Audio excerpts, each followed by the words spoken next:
All right, ladies and gentlemen, welcome back to another episode of the Facts Over Feelings podcast. I'm once again joined by my co-host over here, Trevor Kaufman, for a podcast episode. I believe, Trevor, correct me if I'm wrong, it's 71, episode 71. So we're back at it with the big episode 71. And, as is tradition at this point, we want to start off by talking about some NFL and more specifically, the NFL playoff picture, right? Because, Trevor, we're in our final week of NFL football here. And I'll tell you, for me personally, I'm excited to get this over with because, man, have I hated football this year. But I know you're excited. I know a lot of people are excited. So we'll talk about this NFL playoff picture. I know you're more of an expert than I am on how these teams can get in. So, Trevor, do you mind kicking it off here and let me know, how these teams like the Niners, the Saints, whatnot can get into the playoffs this week?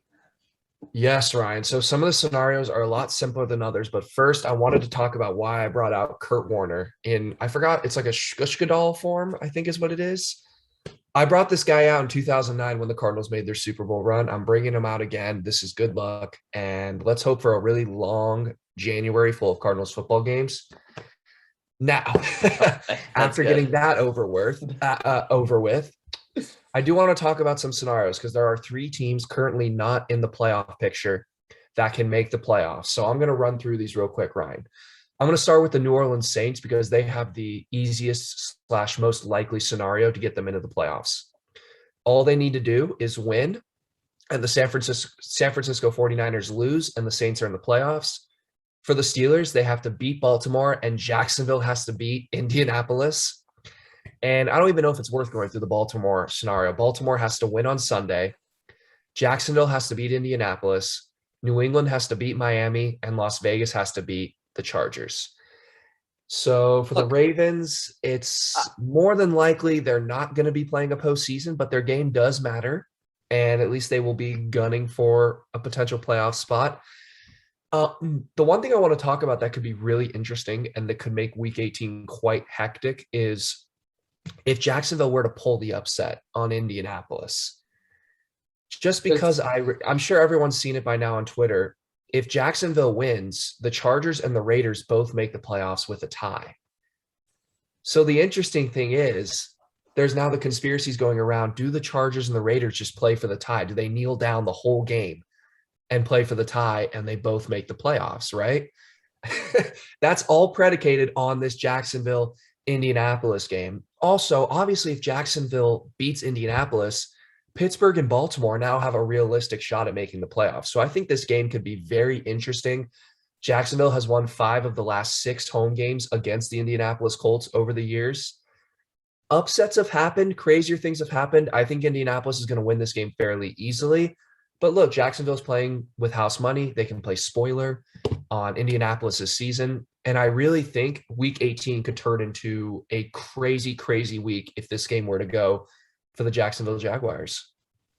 Trevor, if the Jacksonville Jaguars somehow beat the Colts this weekend, look, that would make the weekend a lot more interesting. I'll put it that way. But look, let's be honest here. That's not going to happen. The Colts aren't going to let that happen. Trevor, I don't know off the top of my head. Do you know? Is it in Jacksonville or in It Indy? Do you is. know? It's in Jacksonville. That gives them the slimmest of chances. I will say, it is funny that it comes down to this because the Colts played the Jaguars week 1 of last season, Trevor, and I remember this, I believe, because the Jaguars won that game. And I And that think was that their was their only only win of win. the entire season. Yeah. So, it's kind of funny that now this is the last game of their season.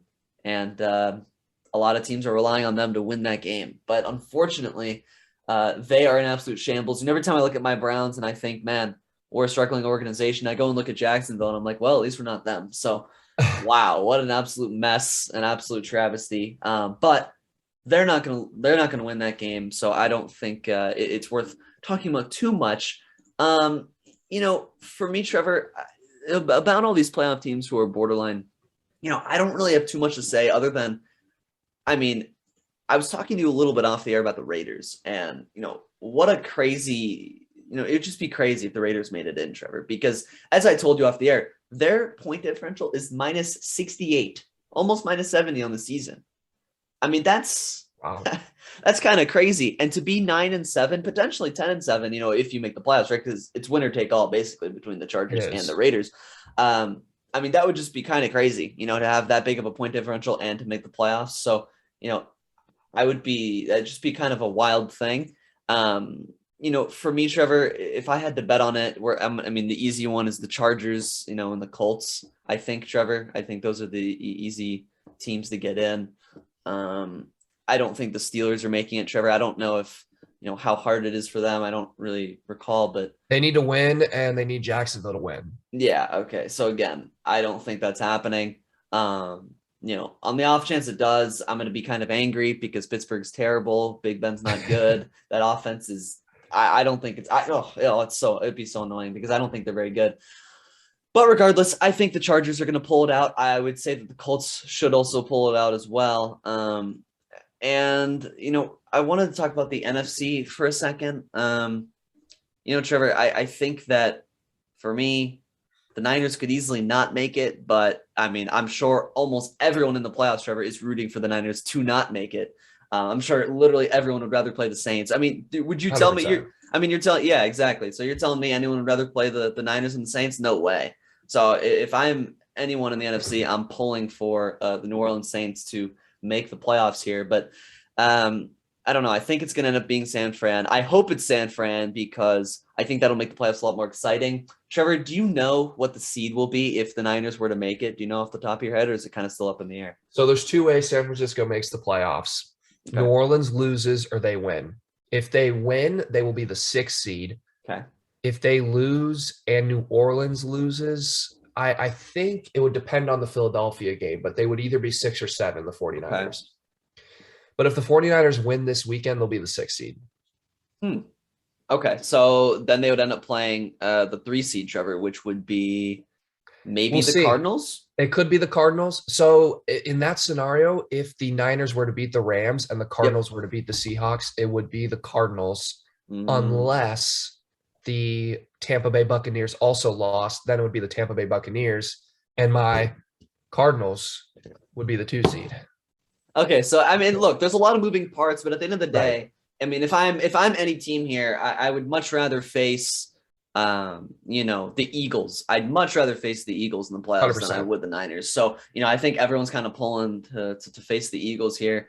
But we'll see what happens. I think that it'll be interesting. I think if New Orleans makes the playoffs, Trevor, I think that makes it really interesting because I think that kind of, in a way, it makes it less interesting because I think it pulls a lot of the allure out of the first round here. Because I don't think that they're going to beat any of these other higher seeded teams. I don't see them beating Tampa. I don't see them beating Dallas, Arizona. I don't see them beating any of those teams. So, I think that, New Orleans would, pull a lot of the interest for me out of it. But we'll see what happens. Again, there's a lot of moving parts. For me, it's going to be the Niners and the Colts and the Chargers. Good analysis there, Ryan. I agree with you. I do think the Colts and the Chargers are going to win this weekend. I think they're going to make the playoffs. I think Vegas has had a great story, what they've had to overcome this year between losing their head coach, losing a starting receiver, all the turmoil, all the injuries, playing without Darren Waller the last 4 or 5 weeks of the season here. And the fact that they even have a chance to make the playoffs is a credit to Derek Carr and a credit to the interim coaching staff to keep this locker room focused and engaged. And they're going to come out hard. They're going to play like their season's on the line because it is. I just think the Chargers are too talented and they're getting healthy. And I think the Chargers will take that game. Quickly in the NFC could be really interesting because particularly the NFC West, the 49ers, if you remember, defeated. They killed the Los Angeles Rams on Monday Night Football all those weeks ago. It was a 3-touchdown win for the 49ers. They were able to run the ball. They were able to establish how they want to play football, right? They run the ball, they establish play action. So I think the 49ers have a blueprint to beat the Los Angeles Rams, although Jimmy Garoppolo not being healthy does not help that. I do think Trey Lance looked better last week, but again, playing the Houston Texans is not quite the same as playing the Los Angeles Rams. So the NFC West is very interesting. And then I think the AFC 1 seed is going to be a little bit interesting. The Kansas City Chiefs obviously gave it away last week in that loss to Cincinnati. We'll talk about that in a second. But keep your eye on Houston, man. Tennessee has no capability of blowing anybody out. They already lost to Houston once. I think Houston might give them a tougher game than people think. And if Tennessee happens to lose that game, they might lose their shot at having the number 1 seed in the AFC. So that's something I would pay attention to. However, I don't see a lot of upsets happening, as we've already discussed. I think that a lot of the favorites are going to win this weekend. They understand what's at stake. They're going to come in ready to play. So if I had to guess right now, Tennessee's going to win. They'll keep the 1 seed. And then I think the NFC playoffs are going to be Green Bay #1. They've already clinched the 1 seed. I think the Rams are going to win this weekend. I think the Buccaneers are going to win this weekend. The Cowboys are going to win this weekend. And my Cardinals are going to win this weekend, which would set up a wild card rematch. I should say a rematch in the wild card round between my Cardinals and Cowboys, which I don't love, but that's what I think is going to end up happening. And then in terms of the AFC, I don't really know. I know a lot of teams are resting guys. I think Cincinnati's resting players. Yeah. Buffalo needs to win the division. That'll be an interesting game, but I do think they'll handle the Jets fairly easily. And then, yeah, some of the wild card scenarios are going to be interesting as well. But like I said, I think a lot of the favorites are going to take care of business this weekend. There's no messing around. There's no tomorrow. So I think we're going to see very few upsets in week 18. Yeah, no, I agree with you. I think you covered it pretty well. I just want to add that, I think it's a testament to Buffalo, Trevor. They really bounced back at the end of the season. I believe, Trevor, what they were they've won 3 in a row now. They were 7-6. Yeah. And I was worried about them. And we both knew that their schedule was easier coming in, but still they had to play New England in New England. And that basically decided the division. Because let's face it, barring a miracle, they're not losing to the Jets. I don't think they'll play that far down to their competition at home as well. Yeah. So they'll win the division. And that's just a testament to them because Trevor, like, at 7-6, New England, I think it was 9-4 at that point, Trevor. And the tiebreaker. Yeah. And it was just like, man, like all the momentum was with New England. Like they had the division nearly in hand and Buffalo pulled it back, So I got to give credit where credit's due because they really pulled that back and did their job and won the division, albeit it was a lot harder than what a lot of people thought, but, everyone thought they'd win the division going into the year. So, credit to them for bouncing back and doing what everyone thought they could do. So, good bounce back by them. I just wanted to point that out. But yeah, I don't think there'll be many upsets this week, Trevor. I think that you highlighting Tennessee is a good one because I think that's probably the only team that I'd be worried about because, Tennessee I don't think they tend to blow a lot of teams out, They don't. And I think they play up to competition, but I think they can also play down to competition as well. So I'd keep an eye on that. I would agree. But Trevor, I'm ready to dive right into our games because I really want to talk about Kansas City. So, I don't know if it's okay if we dive into that game for a second. I believe that's one of your games, but we shall. I want to talk about the Chiefs and the Bengals because Trevor, this ruined my weekend. I'll tell you that. This was an absolute travesty of a game. And honestly, Trevor, I didn't expect this at all because Kansas City had something to play for. They were winners of 7 or 8 in a row, Trevor, and they needed this game to get the 1 seed. They needed this game, and they just fumbled it. I don't even know what else to say. In reality, Trevor, it wasn't even that Kansas City lost to the Bengals. Okay, they didn't lose to the Bengals. Let's not pretend here. They lost to Jamar Chase. Okay, that's what happened. They lost to one player. Okay, they lost to one receiver. Okay, this player, Jamar Chase, has revolutionized this entire offense. In my opinion, Joe Burrow's not even that scary of a quarterback. He's a good quarterback, yes. He makes risky throws. He has a good amount of interceptions, makes some good plays. But without Jamar Chase, without Jamar Chase, I don't think he's anywhere close to where he's regarded right now. Jamar Chase has, make no mistake about it, been absolutely sensational. He's carried this offense on his back, making plays for his quarterback time and time again. You can really look at it, in a multitude of these games. The Ravens game and the Chiefs game are the 2 games that stand out to me the most, Trevor, in games where Jamar made plays for his quarterback. But, really throughout the year. And he's the reason they won this game. He's the reason they won multiple games this year. And, wow, he's just been fantastic. And it ruined my day, ruined my Browns playoff chances. And, Kansas City got sloppy, Trevor. They were up 14-0 early, and they, I think, got a little lackadaisical, thinking that their offense would be high-powered enough to kind of cruise through this game. I thought it would be high-powered enough to cruise through this game. It ended up not being the case. And I don't really have much else to say other than, good for Cincy. I don't think they're much of a threat in the playoffs. I think they're really overrated. I think that they'll be an easy, pretty. I think they'll be handled in the first round. Okay. Trevor, I don't have the NFL playoff standings in front of me. I can pull those up right as we speak. But, if I had to guess, Trevor, I mean, let's say the Colts are playing the Bengals. I'd take the Colts, pretty little doubt about it. I would take Indy over Cincy. Although I will say, out of all the playoff teams, Trevor, if these stand in the AFC, that gives the Cincinnati Bengals the best chance to win if the Colts are the 6th seed. If they end up playing the Chargers, or I don't know how this would happen. Maybe it would, Trevor, if they somehow played the Patriots, which I think is possible, right? If the Colts were to win and the Patriots were to lose, that would be something that I'd be very scared of Cincy. But, I don't see them beating any of these teams, Trevor. Indy gives them the best shot, but I'm not too concerned about the Cincinnati Bengals. Ryan has refused, maybe because they're a divisional rival and he's just bitter, but Ryan has refused to give Cincinnati any credit. And look, no. I was with you, Ryan. I agreed with you. I thought Cincinnati was a little overrated, but then I had this realization. Cincinnati might not be a complete team, but they have playmakers and difference makers on both sides of the ball, right? They have Joe Burrow and Jamar Chase on the offensive side of the ball. And you're right about Jamar Chase. He has completely revolutionized this offense. He has given this offense a new element of dynamic over-the-top playmaking ability. But they also have playmakers on the defense. They have Trey Hendrickson, who is one of the most underrated, but I would say he's an elite pass rusher in this league. I think he has 15 or 16 sacks on the season. They have a really nice young safety in Jesse Bates. They have Chidobe Awuzie that they brought in free agency. So I think Cincinnati has playmakers on both sides of the ball. Yes, their offensive line is weak. Yes, they're not a complete team yet. But this game was a coming-of-age game. And I'm really impressed with Zach Taylor as well. The second half adjustments he made, particularly on the defensive side of the ball. Kansas City had 28 points in the first half. They scored 3 in the second half. So give the Cincinnati Bengals defense and coaching staff a lot of credit. They made a lot of adjustments. And the final thing I want to say about this game is Joe Shiesty. Joe Burrow, king of the North. I know you saw the Instagram picture, Ryan. How do I explain this? He is the king of Winterfell right now. He is the king of the North. He's the best quarterback in this division. Don't say He's that. better than Lamar Jackson. Don't say that. And Joe Burrow is on his way to being a top 5 quarterback in this league for the next 10 years. He is elite. He can make all the throws. He is a leader. He has that.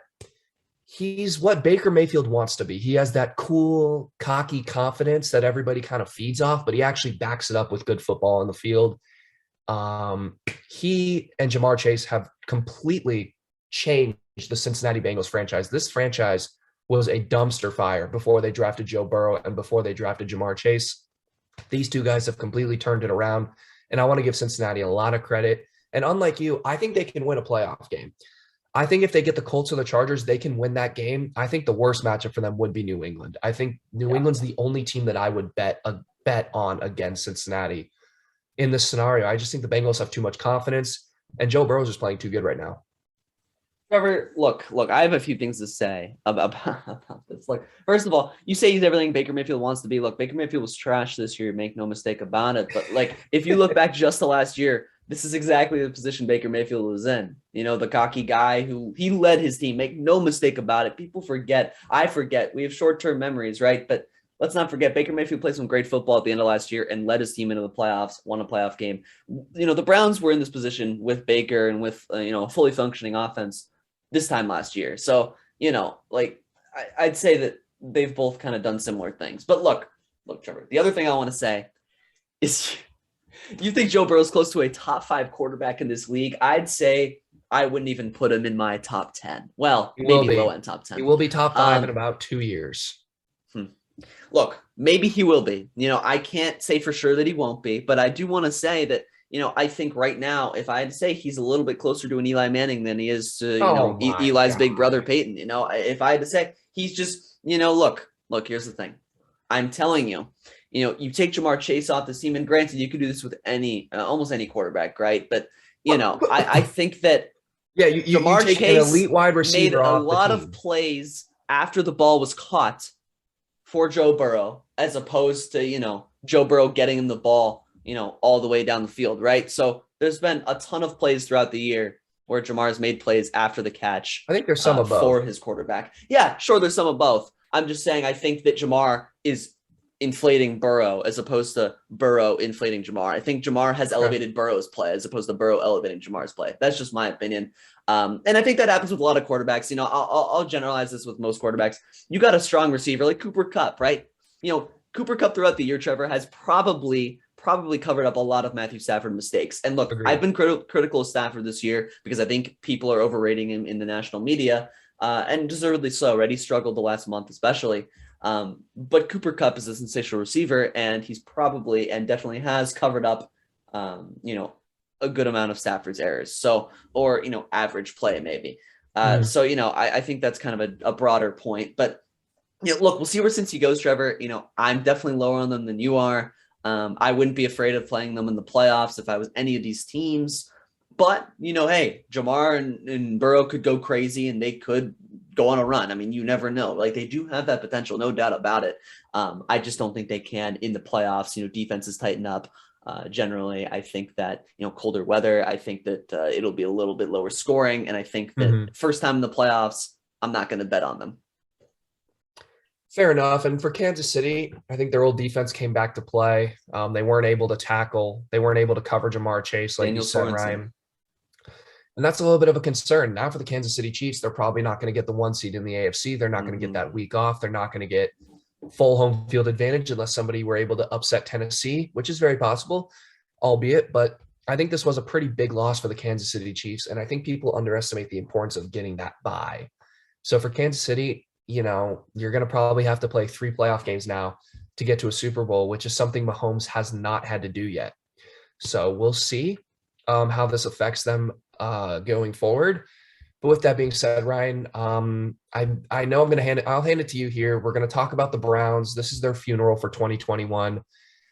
Ryan, take it away. Your thoughts. Maybe I was right about Baker the whole time, but go ahead. Look, we can make this brief, Trevor. Look, I almost didn't even want to talk about this game. You know, I don't even really want to talk about this game, but we kind of had to because, you know, look, it was Big Ben's sending off party. It was the Cleveland Browns funeral. I know Trevor's going to smile. He's going to laugh. He's going to have a little bit of fun in this segment here. But look, at the end of the day, what I realize about my Cleveland Browns is it's not on one person. You know, it's not on one player.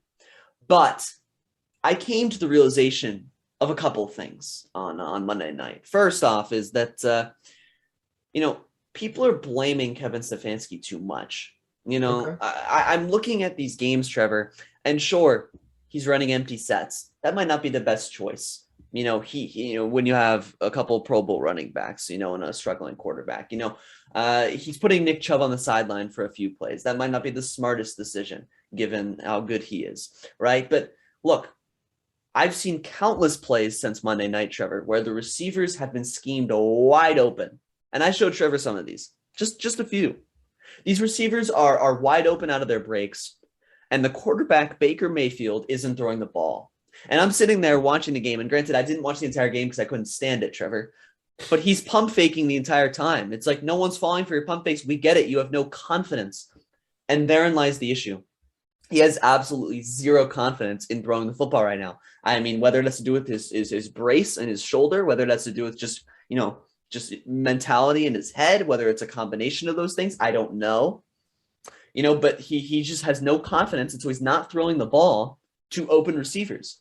And so that's why the Steelers had 9 sacks on Monday night, Trevor, is because Baker Mayfield gave them at least half of those sacks. Granted, you know, they got to him pretty quick a few times, but he was pump faking almost every time he stepped back and dropped back to pass. I mean, he was just not confident at all. And, you know, it's a shame to see Trevor because like I said, a year ago now, you know, the Browns were rolling. He was confident, and it seems to all have come crashing down in regards to Baker Mayfield's confidence. And that's what's kind of ruined this team. He just has no ability, no confidence to make these throws, even pretty simple throws, and it's really limited the offense. So, you know, at the end of the day, I don't want Stefanski blamed too much because I think that he's schemed players open. The quarterback's just not hitting him, and you know, hopefully he can get healthy next year. But Trevor, I don't know where the Browns go from here in regards to Baker. I really don't. You know, for a long time I thought, you know, they'll give him one more chance, one more year, but you know, you look at this now and it's like you have all the other talent. Your defense has stepped up. It's improved game after game this season. And you just don't have the quarterback, you know, and you look at it, it's like, man, Get me Kirk Cousins on the phone. I don't even care about Russell Wilson. Look, I love Russell Wilson, but if I need a cheaper option, get me Kirk Cousins on the phone. Get me. Oh, I I'm mean, glad you brought this up. Seriously though, right? I mean, get me someone like that. Get me. Jimmy G. I don't know, someone like Ryan Tannehill. I don't know about Jimmy G. I don't know. Jimmy G at least has the confidence, so maybe you're right. But something like that. Give me something. Give me a quarterback who can make throws with confidence. I just, it's tough. You don't want to see this talent waste away on this team. It's another frustrating year for Browns fans, but the defense has stepped up. I do want to say one thing about the defense, though, Trevor, before I turn it over to you. One thing, Myles Garrett disappeared in the last 4 weeks of the season, Trevor. After the Ravens game where we won, where did he go? He disappeared. He's all talk, no action. I'm getting tired of these guys having all talk in the media, no action. Myles says he's going to send Big Ben to the graveyard. He's going to send him off into the sunset. He keeps talking about getting after these quarterbacks. I don't see him on the quarterback. And I get it. You're getting double team most plays. I get it. But at some point, you got to make some plays. Jadeveon Clowney's making plays. Malik McDowell's making some plays. And you're not. I need to see something. I think he's a little bit overrated. I think that at least at the end of the season, I don't know what's wrong with him. But, I'm going to keep an eye on that because he did not play like a Pro Bowl caliber, like an all-pro caliber player that I know he can be in the last month of the season. And it might have cost us our playoff hopes. Well, look, Ryan, I can come on here and tell you I told you so about Baker Mayfield. And I'm going to real quick. He's not the guy. I've been saying it for a while now. Ryan knows it. I know it. He's not the guy. But Baker Mayfield, and look, I'm sick and tired of seeing, guys like Rob Ninkovich on ESPN go, oh, Baker Mayfield's terrible. Why would we pay a guy who's terrible? And I'm like, shut up. Like, if it was one player's fault, then, it's not one player's fault. Exactly. There are a whole host of reasons why the Browns were bad. Baker Mayfield might be the biggest reason why the Browns underachieved this year. He was very poor. He was injured. I do want to give him the benefit of that because I saw what happened to my guy, Kyler Murray. Kyler Murray was not the same quarterback at the end of last year when he was injured, right? I was raving about how he's an MVP, and then all of a sudden he starts playing pretty average football, and, he was injured. That is a legitimate thing. Number two, I felt like Stefanski schemed guys open, but he didn't utilize his best players properly. I just felt like he didn't use Nick Chubb enough. And I get you don't want to, hammer a running back. You don't want to end up like Ezekiel Elliott, who just gets absolutely ran into the ground by age 28. But Nick Chubb is your security blanket. He is your best offensive player. He averages 5 to 6 yards a carry. And think about this, Ryan. You run the ball on 1st and 10, you get your average from Nick Chubb, you're at 2nd and 4. Then Baker Mayfield doesn't even need to be good to convert a 2nd and 4. Yeah. He can dump it off. He can run it himself. You can run it to Chubb again. I just felt like, particularly in the Pittsburgh game, Stefanski just didn't want to use Nick Chubb, and I don't know why. 12 carries for 58 yards. That's 5 yards a carry, and only got 12 carries, and Baker Mayfield threw the ball 40 times and only had 16 completions. So for me, Stefanski is another guy we should blame a little bit. I just felt like his scheming and his game planning and his utilization of his best players was not great this season. It was a lot worse than last year. I felt like Chubb and Kareem Hunt had a much bigger role in the offense last year than they did this year.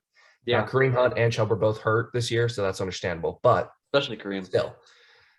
Number three, I just think there's a lot of noise surrounding this Browns team. Always is. Teams just don't do well when there's a lot of noise and a lot of big mouths and a lot of this, a lot of that. The OBJ controversy, Baker Mayfield likes to talk a lot. Myles Garrett likes to talk a lot. And I just feel like that's hard to overcome, especially when you start losing and all that noise just turns into toxicity. I guess that's what happens. When you start losing, the noise and the trash talking and whatnot and the media stuff, it just turns into toxicity in the locker room. Finally, the Browns were not a disciplined football team. They were one of the most penalized football teams in the NFL. A lot of boneheaded penalties, a lot of false starts, a lot of this, a lot of that. It just felt like the Browns lost control. Like they just lost what got them to 11-5 in relevancy. Yeah. Running the football, using your running backs, dominant at the offensive line position. You know where it all stems from? Yes, go ahead. A lack of confidence from the quarterback, right? like, here's the thing, and I don't want to Yes. cut you off too much, but No, I'm go just going to say ahead. one real quick thing. No, yeah, I got only, yeah, go ahead. It is on the coaching staff for this as well. You see that Baker's shoulder is affecting his confidence. Why are you playing? That's a good Like point. Trevor, we've talked about this off the air. You pay a backup quarterback $7 million a year. He's one of the most experienced backups in the league, probably one of the best backup quarterbacks in the league. And you force an average starter out there with a bad arm and no confidence. I just, that's a question mark to me. I'm not putting that on Baker because of course you're going to want to play. Any player Right. want to play. Any player want to help his team. But when the coaching staff sees that he's hurt and you're putting him out there, and that's not helping the team. That's not helping your hopefully a future quarterback, right? Like that's not helping his confidence. That's not helping him build and get better. So I think that's on the coaching staff. You know, I just want to say that real quick because like Case Keenum should have been started at least 3 or 4 weeks ago, Trevor. The final thing I want to say before we move on from this is this is an interesting thing. My favorite TV personality, Colin Cowherd, always says this. A bad quarterback can hide a lot of roster holes. Sorry, a good quarterback can hide a lot of holes in the roster, and a bad quarterback can expose a lot of the holes in the roster. So even though the Browns have a really good team, right? They're pretty deep at a lot of positions, well-rounded roster. Of course. A bad quarterback just exposes whatever you're not great at, and it brings you down. And it's vice versa with a good quarterback. So that begs the question, do the Browns continue with Baker Mayfield into next year? I'm going to say yes. I think Baker Mayfield will get one more year with the team.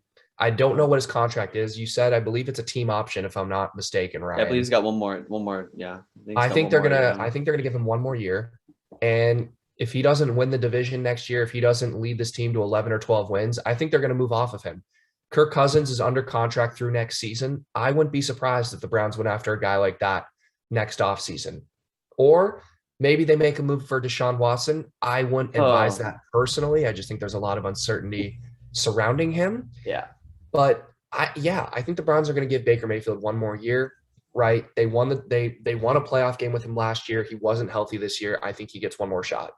Yeah, no, I think he gets one more shot as well, Trevor. And look, hey, I know another one of your very favorite personalities, sports personalities, Skip Bayless. You know, he on Twitter a few days ago said, all your Baker Mayfield haters are going to eat your words when Baker comes out healthy next year and starts slinging it. So, hey, Skip Bayless is confident that Baker's going to come back and bounce back. And you're right, it is entirely possible. That's why I think they give him one more shot. But Trevor, how crazy would this be? How crazy would it be? And we'll move on after this for the Browns to bring back Baker, but also bring in a guy like Jameis coming off an ACL. That's interesting. Having them compete in camp and see who can be better, right? Because we know Jameis can make plays. He'll make mistakes, but we know he can make plays. Like we know he will. Mm-hmm. With the Browns probably drafting a receiver in the first round of this upcoming draft, Trevor. I mean, I wouldn't be entirely opposed to that option, bringing in a guy like Jameis to come, scare Baker a little bit, put a little heat on him. So I agree. I think that'd be kind of an interesting thing. But I agree with you. I think they'll give him one more shot, but I wouldn't be opposed to bringing in someone. I really wouldn't at this point. I wouldn't either, Ryan. And with that being said, it's time to move on and talk about the game of the week in the NFL from last weekend. Okay.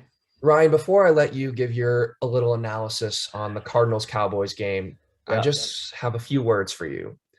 J.J. Watt is back, ladies and gentlemen. J.J. Watt has been activated off IR. He will be active for the game this weekend. He probably won't play, but he will play. Mark my words on this podcast, Ryan. J.J. Watt will play wild card weekend no matter who we play, whether it's the Cowboys, the 49ers, whoever. J.J. Watt is back, ladies and gentlemen. Ryan, tell me what I want to hear. Tell me my Cardinals are back. Trevor, I unfortunately am not going to tell you what you want to hear. Look, here's the reality. Here's the reality of this game. And look, I actually watched a good amount of this game because I was in Vegas and I was, I failed at sports betting. So I was watching this game, but look, like there's a few things that I want to say. One, this game did prove that the Arizona Cardinals can function offensively without DeAndre Hopkins. Right. I would say. And, two, and this is what I said, the Cowboys are the best matchup for the Cardinals in the playoffs. If I had to choose one of those three teams, I would choose the Cowboys again, and if I'm you, I want to play them again. But three, the problem with that is playing a team twice is very dangerous. It is. very dangerous. And if I'm the Cardinals, I don't know. Playing the Cowboys might be kind of scary because we both know, Trevor, Dak Prescott will not play that poorly the second time around. We He know that won't. he will play better. He won't let that happen again. Kellen Moore will coach a better game on the offensive side. And I think that it'll be a higher scoring affair. I would be more worried if that was the Cardinals. But, look, Trevor, at the end of the day, I can't really fault the Cardinals too much. Look, Kyler Murray's undefeated at AT&T Stadium in Arlington, Texas. And I guess he continued that again this past week, Trevor, because, really, I didn't expect the Cardinals to win this game. I did. No, I'm lying. But I will say, Trevor, the Cardinals almost choked it. I will say. They That's allowed fair. That's a fair. they allowed fair thing to 15 points say. in the fourth quarter, Trevor. They got outscored by 12 in the fourth, and it was close. It was a little scary for a second. And I also want to say that really, did the Cardinals even really deserve to win this game? That was a fumble at the end, Trevor. We both know. You're gonna laugh. You're gonna laugh a little bit. Oh man, you can't be we sure. we both know that was a fumble at the end. We all know. Actually, the audience knows too.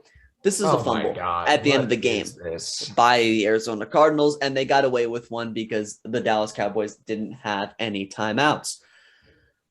Look, honestly, Trevor, I think that I need to commend the Arizona Cardinals on one thing, and that's the acquisition of Zach Ertz. I think Zach Ertz may have saved this offense without DeAndre Hopkins. I think that he's become a perfect safety blanket for Kyler Murray. He doesn't necessarily get the yards per catch. He doesn't necessarily get the air yards or the runs after the catch at all, but he's there for Kyler time and time again, right? He had 7 catches on 9 targets on Sunday, and this has become a theme without D-Hop, right? Zach Ertz getting a lot of looks, a lot of targets, not necessarily down the field, but always being there for Kyler. So I think that was a really important acquisition, and I'm glad, actually glad that you guys made that trade because it ended up working out really well, right? When your tight end Max Williams went down, replacing him with a better player, what ended up being the move. So I got to give your GM some credit. I got to give your organization some credit for that because that may have given you an extra win or 2 on the season, getting Zach Ertz. I totally agree. I'm very glad you brought up Zach Ertz. I'll lead with that. Kyler Murray, since the acquisition of Zach Ertz has the most targets on this Arizona Cardinals roster. So that proves your point that, since week 7 or whenever his first game was, Zach Ertz is the most targeted Arizona Cardinal receiver or tight end.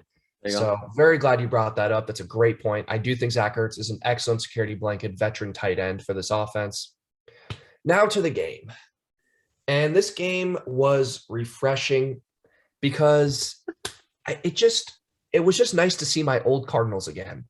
Disciplined football, executing on offense, great game plan on defense, taking away the run game, giving Dak multiple looks at the line of scrimmage and then mixing up coverages. Dak was confused and just not right all day. Give Vance Joseph, give Cliff Kingsbury a lot of credit. I thought that was the best coaching game Cliff Kingsbury has had as an Arizona Cardinal in his 3 years. And I thought that last drive where we iced the game and the fumble, that was the best play calling of Cliff Kingsbury's 3-year career here at the Arizona Cardinals. I just loved how he mixed up the run. Some handoffs to Chase Edmonds, some play action Kyler Murray design runs, the option where Murray runs it out, options it back to Chase Edmonds. I just thought it was a great mix up of play calling. And with that being said, the Cardinals down multiple starters, right, on both sides of the ball encourages me because it shows that we can beat anybody on any given Sunday. And I think that's very encouraging. And we're going to get some guys back. Marcus Golden, DJ Humphries, JJ Watt, James Conner. These guys are going to be back for the playoffs. And I think this Arizona team is gearing up for a playoff run. I really do. Or else JJ Watt wouldn't be coming back off the IR. And funny story about that. I'm actually going to go off topic here for a second. Go ahead. JJ Watt talked about his shoulder injury on some random kids podcast, right? The kid just luckily had him on. And JJ Watt goes, the doctors told me the injury was career ending and I refuse to accept that. Those were his exact words. Okay. That's what he said. That's what he said on the podcast. Wow. He goes, the injury was career ending and I refuse to accept it. And JJ Watt's going to come back. And I think that's going to give this team another gear. I think it's going to reignite the defensive line a little bit. And your point about having to play Dallas twice in 3 weeks, I do think that is a little nerve-wracking. Just because as a losing team, it's easier to make adjustments when you lose versus when you win, because Yes. you're more likely to point out the things you don't do well when you lose, right? Yep. So that is nerve-wracking. But I am going to switch gears and say I agree with you, Ryan, and I don't do this often. I agree Wow. with Ryan on something in that Nice. Dallas would be the best wild card matchup for us, regardless of the fact that Mhm. we played them 2 weeks ago. Um, they're 6-6 against teams not in the NFC East. This is an average team that plays in a bad division that just beats up on bad teams in their division. And I want to criticize Kellen Moore a little bit, because people talk about Mhm. Kellen Moore. He's done such a great job, number one offense in the NFL. And I disagree. I think he's done an okay job, but Dak Prescott wasn't bad before Kellen Moore got there. And Kellen Moore, I don't know why he doesn't realize this. The Cowboys are 0-5 this year when they don't run for 100 yards. Run the ball. That should be the staple of your offense. Use Zeke. Use Tony Pollard. Your record is excellent when you run the ball for 100 yards. I just don't understand that. And I think he called a pretty bad game. I think he went away from the run, too quickly. Mhm. And I think he got exposed a little bit by Vance Joseph in that game. And give the Cardinals a lot of credit. They're shorthanded. They played a healthy Dallas team on the road. And I think, this win saved their season, and it gives this team a chance to win playoff games. Yeah, I mean, look, I'm not going to fully disagree with you. I'll just say one thing. I mean, I see a commonality between the Browns coaching staff and the Cowboys here is that both of them seem to have great, also Pro Bowl caliber, all pro caliber running backs. And when they lose, it's because they don't use them enough. It's just kind of interesting. And I think, the story is that, use your running backs, especially on first down. I think that throwing on first down is a very dangerous thing. And look, with the Cowboys, you can get away with it a lot of the times because you have three, probably at least two, maybe three, Pro Bowl caliber or, Right. receivers. Now Gallup's hurt, but still, you can get away with that, right? Because you have a really good quarterback and three really good receivers and a good tight end.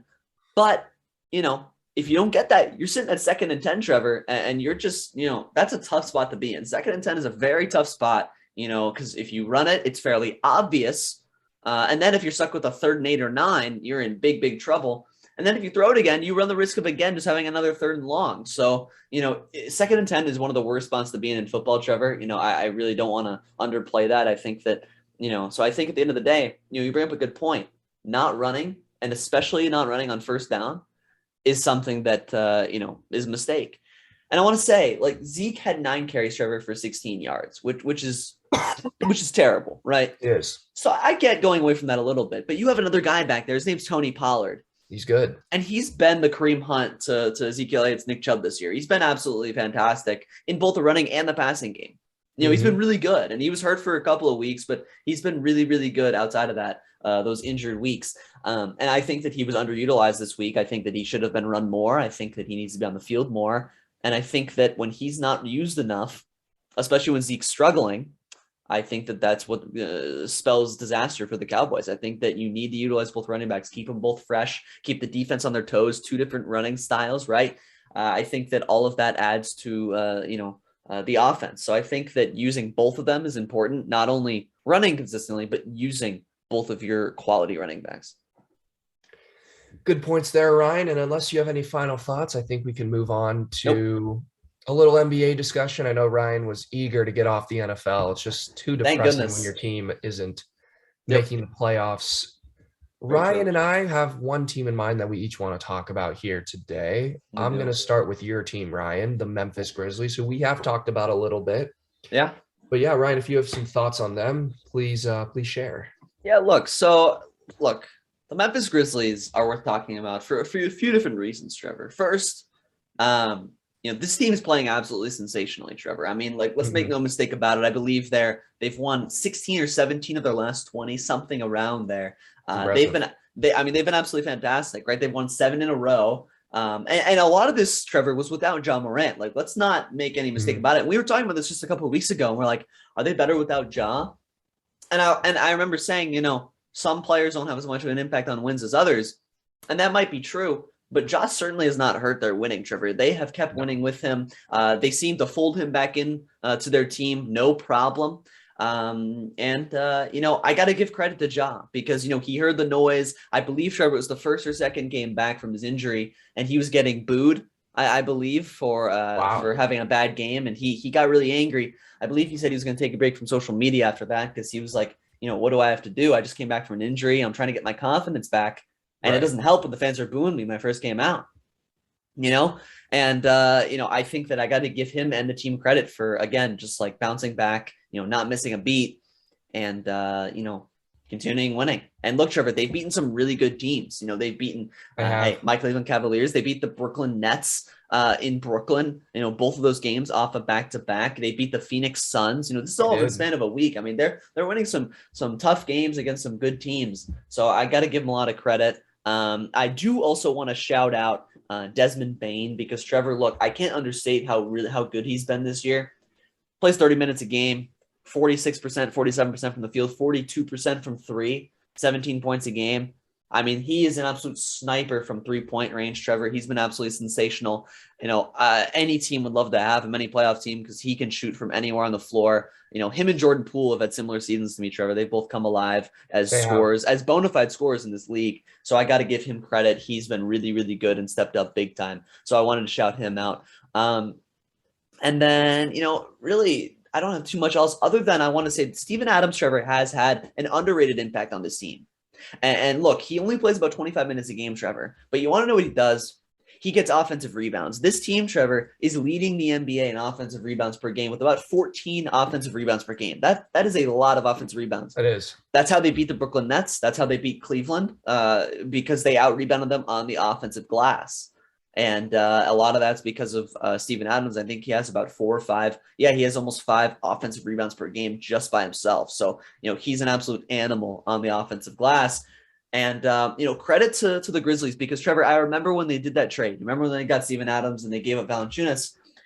We kind of questioned, this seems to not help them on paper, right? Like, Valanciunas is a more dynamic player than Steven Adams. He is. But it turns out they didn't need a center to be more dynamic on the offensive end. They just needed a guy who could crash the glass so their shooters and playmakers could have more opportunities to score the ball. So I want to give them credit, their GM credit, because that was a good trade. It turned out well, and they're crashing the offensive glass, scoring at a high clip, and winning on to games. And Trevor, I think that if this continues, they might be a legitimate threat in the Western Conference. Now, they won't beat Golden State, make no mistake about it, but they could. You're missing a team. They could get onto that Phoenix level. If they keep winning, they keep going, they could be a legitimate threat to win a couple playoff series. I'd still take the Suns over them. Let's not pretend, but could I take the Grizzlies over everyone else in the West? Maybe, because this team has really stepped it up through the injuries, through COVID, through it all. They just keep on winning. So, I got to give them credit. I'm going to go bigger here, Ryan. The Grizzlies and the Phoenix Suns and the Utah Jazz and the Cleveland Cavaliers, these teams all have one thing in common, and that is if you give an organization time and you're patient, you can build something. And look at what the Grizzlies have built. They have drafted every single one of their key impact players was a guy that has been drafted in the last 4 or 5 years.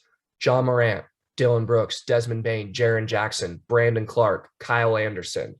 And then I believe they traded for Steven Adams, and they brought in DeAnthony Melton a couple of years back. But the core of their team has been drafted, and they've let these guys grow, and these guys have been able to develop their games. And they found the right head coach that can bring out the most in what these guys do. I mean, John Morant's a star, right? We know that. But what does Dillon Brooks bring to this team? Dillon Brooks brings offense. He brings energy. He brings that kind of gritty, nasty, like edge, kind of like a Jay Crowder. It's a perfect example. Desmond Bane, instant scoring. Jaren Jackson, he's a stretch big man. He's a guy that spaces the floor. He can hit threes. He averages 16 points a game. Yeah. And Memphis has a system in place where every guy knows their role. Every guy plays their role well. And I just want to give them a lot of credit because they have built this team to the draft. They haven't relied on bringing in a bunch of washed up superstars and tried to build a super team and tried to rush the winning process, right? There's a process to winning in this league. The Lakers and the Nets are not great examples of that right now. And look at the Grizzlies for the next 10 years, right? John Morant, Jaren Jackson, Desmond Bane, Dillon Brooks, Brandon Clark. These guys aren't even in their primes yet. I mean, these guys are all sub 26, 27, maybe. Mhm. Like this team could be around for the next 5 to 8 years easily. So they deserve a lot of credit. The organization deserves a lot of credit, and give the GM a lot of credit for just hitting on draft picks. You know, John Morant was a major hit. He is the best player out of that draft class, right? Zion is fat and out of shape and doesn't play. A lot of credit on drafting Dylan Brooks and Desmond Bane, later round picks that, people didn't really expect them to have much of a career in the NBA. Jaren Jackson's really developed his game over the last 3 years. He was in the same draft class as Ayton and Luka Doncic. Yep. Brandon Clark is a guy they bring off the bench. He's done a very nice job developing his game over the last few years. So this is just a really well-run organization, an organization that has prioritized the draft, that has prioritized player development, and has the right coach in place that develops his players and has a system of winning basketball. It's a lot like my Phoenix Suns, for real. Yeah, no, I mean, I think I agree with a lot of what you said. I think the Grizzlies are going to be a force. Maybe not this year in the playoffs, Trevor, but I think in the upcoming years, as these players get older, because look, like as you said, look, these guys are really young, right? Like, I mean, we look at John Morant. What is he, 22 years old, Trevor? I mean, like, my goodness gracious, like they have 10, 12, 13 years ahead of them, and when you build slowly, you take your time, you build through the draft, as you mentioned, these organizations, the Cavs, the Jazz, a lot of these organizations, you can do it. You can build the slow way. You take your time, and it can be done. And that's what the Grizzlies have done.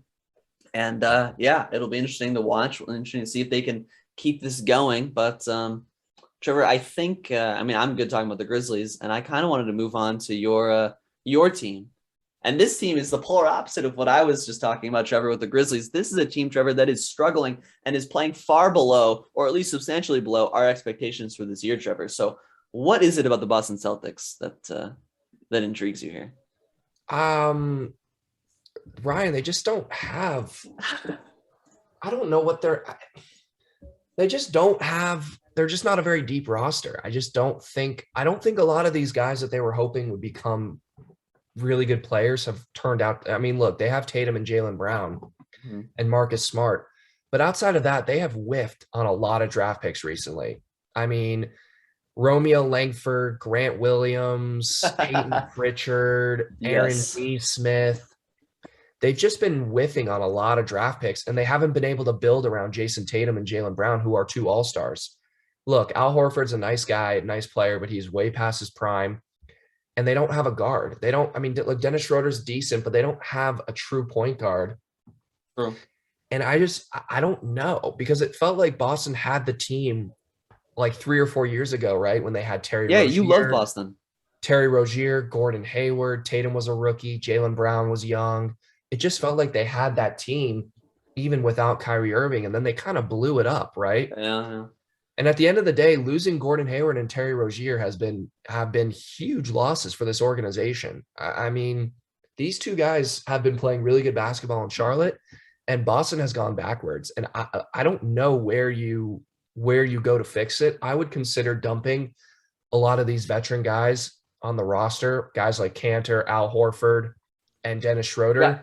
And I would just do what the Grizzlies and the Suns and all them have done. Yeah. Either bring in a really good guard, either bring in a really good veteran guard that can play basketball, or just redo, I shouldn't say redo, but just retool, rebuild, draft and rebuild, I guess you could say, because you have two really good pieces for the next 5 to 8 years in Tatum and Jaylen Brown. You just need to give them a team around them, and they just lack scoring outside of those two guys. Well, so yeah, it's tough to say. I think Robert Williams is a nice young player for them.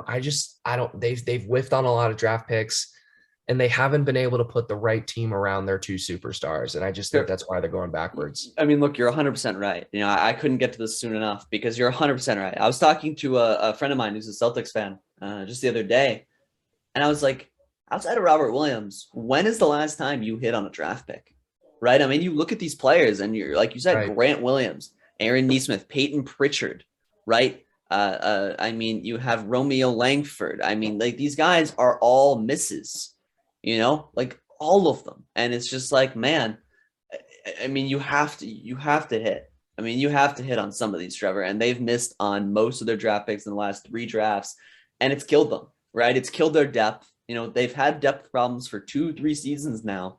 We've been talking about it. And as a result, they just don't have enough talent, right? They don't have enough talent coming off that bench. They have a solid starting lineup, Trevor, but I mean, I don't trust anyone coming off the bench. I mean, right? Like I don't trust Grant Williams. I don't trust Peyton Pritchard. I don't trust Romeo Langford. I don't trust Josh Richardson. I don't trust these players. So lack of depth has killed them. And Trevor, because of that, right, you have Tatum and Brown taking all these shots. And as a result, Trevor, here's what's killed them. Brown and Tatum don't share the ball, especially Tatum, by the way. And they don't pass the ball. And Trevor, this is reflected. Look at this. They're 23rd in the league this year in assists per game as a team, right? They don't pass the ball. Jaylen Brown and Marcus Smart have called out the organization publicly this year, saying they need to be more pass friendly and pass the ball to teammates more. They're not doing it. So they keep losing. They keep losing these heartbreakers. They have way too much talent to be a below 500 team, Trevor. But something's got to change. And maybe it has to be something drastic, Trevor. Maybe you split up Jason Tatum and Jaylen Brown. Maybe you split them up because you need to get talent somehow. And clearly going through the draft hasn't worked in the last 3 seasons. And if you want a chance at doing something in the playoffs these next few years, I think you need to trade Brown. I think you need to get rid of Jaylen Brown or Jason Tatum, probably Jaylen Brown because they probably like Tatum more, but get talent for him, get an actual point guard who can run the offense, get a couple young pieces, get a couple picks, retool, be an average team for a couple of years and hope that you hit on those draft picks, re-sign a couple players and build around Tatum because you need to change something. The team needs more pass-friendly players. The team needs to get a little bit of a breather, a refresh, and because right now they feel stagnant. They feel, they just feel off. And I don't think the current roster is going to improve. I really don't. I don't think they start winning games. I don't think they start going on a big win streak. I think that they need to change something. And I think the best way to do that is to trade one of their stars and hope they get some good talent in return. I partially disagree. I really think they should keep Brown and Tatum. I just think you have 2 elite, wing players. It's like a Paul George and Kawhi Leonard type dynamic, except they're younger. Sure. And Jaylen Brown's an elite defender. He's also a great scorer. Jason Tatum's an elite scorer. I just think Boston, they just need a pass-first point guard. I really think that's what they need. I don't want to say it, but a guy like Chris Paul would be fantastic for this team. They just need someone who's unselfish, someone who will run the offense but doesn't need the ball in his hands and doesn't need to score. I think that's what they're missing. Dennis Schroeder's the opposite of that, right? Dennis Schroeder's a score first, drive to the lane, score point guard. And I just don't think he fits well with 2 guys who are on-ball scorers like Jaylen Brown and Jason Tatum. But I could be wrong. I do think, blowing this up a little bit and trading Jaylen Brown is interesting because you would get a lot for him. And that's something that Brad Stevens might look into. I think that's a very interesting idea. I just think when you have 2 elite wing players like that who can both play defense, who can both score at the level that they can score at, you have the pieces. You just need to build around them the right way. And I think that starts with a pass-first point guard, but I could be wrong. So we'll see what happens. We'll see if they make a move at the deadline. But look, they're a mess, and I don't see how they change it unless they make a move or 2. So we'll see what they do. We'll see what they end up deciding to change. I don't know. But Trevor, I think that just about does it for the NBA. I think that, we chose some good teams to talk about this week, Trevor. I think that there were some fun teams to talk about. I think we had a good discussion on both of them. We did. But Trevor, we want to move on and, we'll make this relatively quick to our final topic of this podcast. And that's a little bit of college football here. Look, we're going to make our predictions for Bama and Georgia. This is the rematch part 2, Trevor. I'm not surprised it's Bama and Georgia. I don't think anyone's surprised it's Bama and Georgia.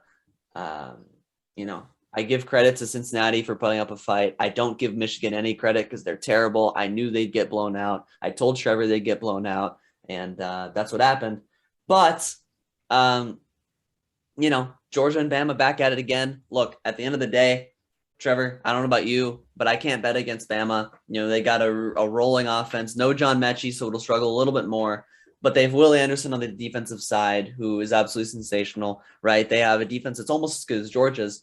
And I think that they have Georgia's number when it comes to scoring on them. I think that their pass offense is good enough to beat them. I think that Georgia will struggle to score once again, but I do think it'll be closer. I do want to say I think Georgia is going to come out and they're going to give Alabama a better fight than last time. I think that it'll be a one-score game for most of the game. I think that Georgia's going to hang around, but look, at the end of the day, you can't bet against Nick Saban. You can't bet against the Heisman Trophy winner. You can't bet against Alabama. And yeah, I think the Bama's going to win this game. If we're making score predictions, Trevor, I'd go something along the lines of maybe 27-20, something like that. I think it'll be a one-score single-digit game, but I think Bama pulls it out in the end. I hate the fact that it's Georgia, Alabama again. I just hate the SEC. I hate everything about this, right? You get tired of it, Trevor? Do you get tired of watching the SEC? I do. And I look, I'll watch this football game, but college football needs to address this issue of a monopoly right now, because it's 3 or 4 teams that run college football. I just think college football is a mess in multiple areas, but that's a discussion for another day. Sure. Georgia's going to win this football game, Ryan. Here's why. That front seven, I didn't realize how good that front seven was. I didn't. I don't know how to explain it. I thought Michigan would have some success. I thought Michigan would keep this game close. No. And this game was over in the first quarter. And at least Cincinnati put up a fight, right? You thought Cincinnati, if they could get something going, could maybe make something of that Bama game. But no, this game was over in about 10 minutes. And give Stetson Bennett a lot of credit. He's a walk-on quarterback. He played sensational. This Georgia front seven is elite. And I really think the absence of John Mechie is going to hurt Alabama, which is why I'm picking Georgia to win this game. Look, we've mentioned it already. We talked about it with the Cardinals and the Cowboys. It's tough to beat the same team twice, especially in this short of a span of time. Alabama's only played one other game since Georgia. Georgia's only played one other game since Alabama. I think Georgia's going to make the necessary adjustments. I don't think this Bama team is as good as years past. And I think Georgia is going to win this football game.